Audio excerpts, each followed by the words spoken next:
దేవుడట నిలబడి వస్తున్న ప్రతి ఒక్కరికి 2 అరటిపళ్ళు వాళ్ళకి ఇస్తున్నాడట. అది చూసిన జనం అంతా కూడా పెద్ద లైన్ లో నిలబడ్డారట.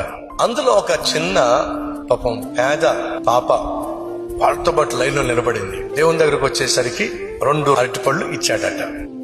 అరటిపళ్ళు తీసుకొని ఎంతో సంతోషంగా చూసుకుంటూ వెళ్తున్నప్పుడు మరి కాలు రాయికి తగిలిందో ఏమో, ముందుకు పడిందో ఏమో, 2 అరటిపళ్ళు వెళ్ళి ఆ మురుగుంట్లో పడిపోయాయి. ఎంత బాధ అనిపించిందో అప్పుడు ఆలోచించింది. మళ్ళీ వెళ్దాం, మళ్ళీ లైన్ లో నిలబడదాం అని తిరిగి వస్తే ఆ లైన్ ఇంకా పెద్దగా ఉంది.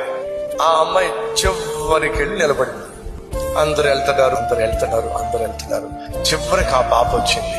ఆ పాపను చూసి, అమ్మా 2 అరటిపళ్ళు నీ చేతిలోంచి జారి పడిపోయినని చెప్పి నువ్వు బాధపడ్డావు కదా. అవును ప్రభువా, నీకెలా తెలుసు? అలా జారి పడే విధంగా చేసింది నేనే. ఎందుకో తెలుసా? ఈ కంప నిండా ఉన్న అరటిపళ్ళు నీకు ఇవ్వాలని చెప్పి వాటిని నేను నీకు దూరము చేశా. సహోదరులు, మన జీవితాల్లో మనం ఆశించింది ఏదైనా మనకు కాకుండా పోతున్నా, దూరం అయిపోతున్నా దిగులు పడకండి. అంతకంటే శ్రేష్టమైన దాన్ని నా ప్రభు నీ కోసం దాచిపెట్టాడు.